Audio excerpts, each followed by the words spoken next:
Bismillah, alhamdulillah. I have our sister from CARE. Can you introduce yourself? Assalamualaikum. My name is Zahra. I run the CARE San Francisco Bay Area office, and I'm a civil rights lawyer. Now, I'm gonna ask the first question. Is that okay with you guys? All right. You're all on the Dean Show. Many Muslims are flying nowadays. Good question. We got to get here, we got to get there, and have faced much discrimination. Some have faced, there's a lot of good people, and sometimes we highlight a lot of the bad, but there is much more good overcoming the bad. I think so. What do you think? Yes, I think that there are so many more people who are saying we want to stand with the Muslim community, especially post-Trump. Like, there is hope, and I know we're not alone. Alhamdulillah.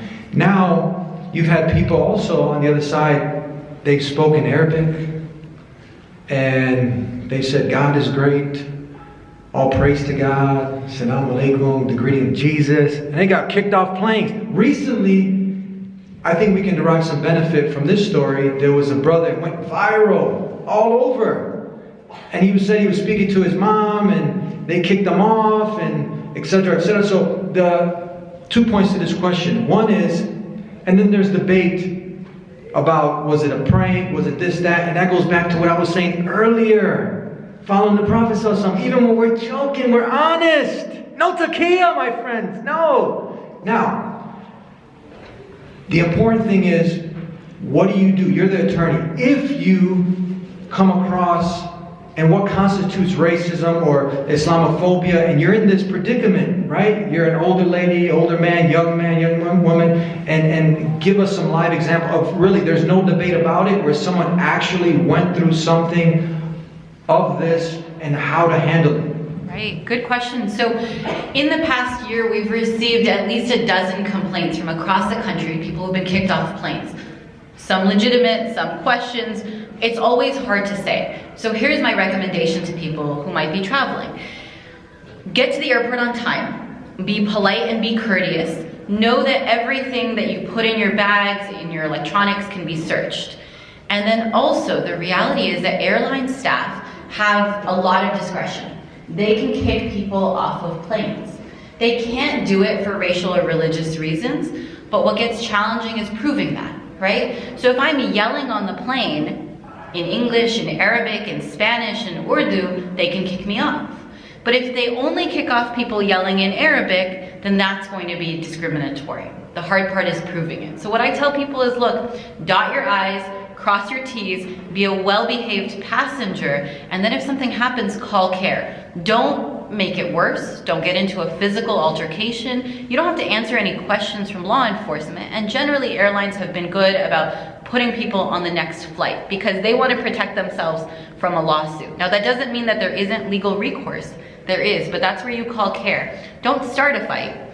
Get off the plane, be polite, call CARE. If you can, here's the thing that I think technology and cell phones matter. Record the interaction.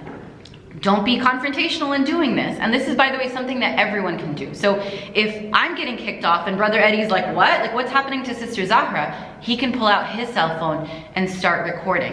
And that's really helpful later when I'm saying, hey, it was because I'm Muslim. And Delta Airlines is like, no, it's because you were this. Well, Brother Eddie has the video that says who was right and who was wrong and provides more context. And it's a little bit more neutral of a video if it's not my video, because I'm gonna cut a video and edit a video to protect myself. Delta's going to do the same thing, and so Brother Eddie's video is going to be really helpful. Alhamdulillah. Let me get one more. Can I get one more? Yeah? Let me hear you guys. It's good? Got your permission? And we'll open up for, it's good? Huh? Okay. Now, you're on social media, right? And you see there's a lot of people out there, they've been affected by the Islamophobia machine. $250,000 annually spent throwing dirt on Islam, submission to the will of God. And now you see something out there and you get all emotional. And a lot of the things you ignore because, okay, there's a lot of trolls. But how would you respond? Have you ever watched Wheel of Fortune? Yes, it's been a while. Love Connection also? Yes. Do you know, have you heard of, now it's one thing when you, just a layman is saying certain things, but how do you take it? How would you respond? Let's say to a famous individual, one in particular.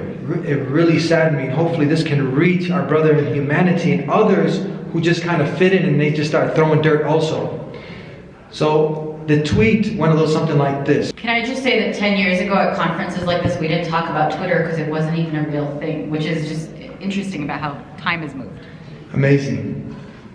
So now you're on Twitter, and now you experience the Islamophobia. Chuck Woolery, you maybe grew up, maybe some of you guys, you're a little bit young, but your parents or whatnot, or you see someone else you identified with, someone else from a reality show, something else that maybe you wasted your time at one time, and now you see this person saying something similar to what this man said. He said, if you don't know Islam is evil, am I misquoting that? No. If you don't know Islam is evil, then you don't know history and you refuse to reason. I'm not saying that every Muslim is evil, different. Now Muslims like, hold on, Islam is evil, I'm practicing Islam, I must be evil, maybe I'll go do some evil. No. How would you respond to Chuck if you saw him and empower the youth here not to get shaken by things like this? Can I take one step back and say something about social media that I always want to make sure young people understand and elders understand too? Everything you put on the internet is permanent. So here's what I say, if it leaves your lips or fingertips, it is forever. Allah sees it, the NSA reads it, it ends up in an FBI file, and it could end up on the front page of the New York Times. Now that's true whether we're talking about extramarital affairs like the former senator from New York, or we're talking about how we feel about ISIS and Al-Qaeda, right? Is that when you delete it from the internet, it doesn't go away forever. And that's really important to remember when I see horrible Islamophobia or when I see injustices across the world and I want to type something ridiculous, right? Once it's there, it's forever. So the companies take it, the FBI can see it, and we know that they look at our files. My haters are going to screenshot it. So if I'm like, oh my God, I hate Brother Eddie, his show is so horrible, I can't believe I was on a panel with him, someone's gonna take a screenshot of that, and it's forever. Twitter has it, right? So like, important to remember, once it leaves your lips or fingertips, Allah sees it and everyone else does too. There is no take backs. Think about that before you hit send or before you hit post. So what do I do with Chuck and others who are talking anti-Muslim trash on the internet? I would screenshot it, right? Because you want to make sure, now this is true sometimes if it's an elected official, you want to go after them. You're going to need the screenshot because they're going to take it down and it's easier for you to access that. I want to think about who their friends are. So one of the things to be strategic about is, I don't know Chuck. Why is Chuck going to listen to me? Maybe he will, right? But maybe he's going to listen to other people. The other thing that we say to people is like, be thoughtful about your approach. So look, Donald Trump might be beyond reason for me. Like, I'm not sure that I can have a nice conversation with Donald Trump. Of course, if Umar radiallahu anhu converted to Islam on his way to kill the Prophet sallallahu alaihi wasallam, anything is possible. I'm just not sure I'm the person to have a courteous conversation with Donald Trump or Chuck or others. Leave Donald to me. Yes, okay, good. So Eddie's got Donald. I'm not even sure that I could do it with Chuck. I'm not sure that I have that kind of patience.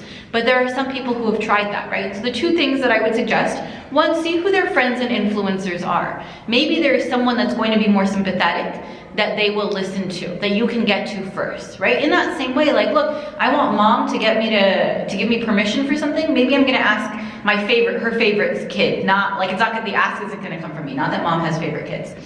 And then the other thing is think about engaging in patient conversation. If I go at Chuck and I'm like, you're racist, you're horrible, how dare you?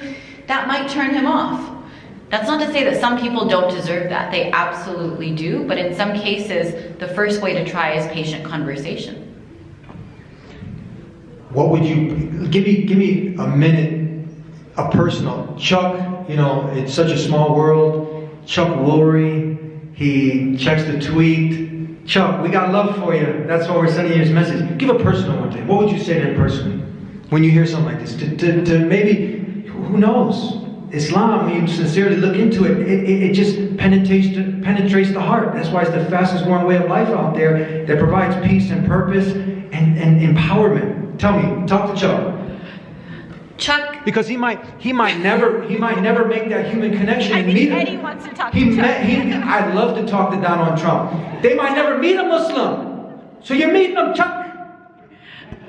Chuck, I love ice cream and coffee. If you are down to talk, I think Eddie and I would be willing to have ice cream and coffee with you and just talk to you about Islam and Muslims. Answer any questions that you might have, or clarify any misunderstandings that you might have. What's to say? Ice cream's on us. I'll sit, but I don't do the sugar.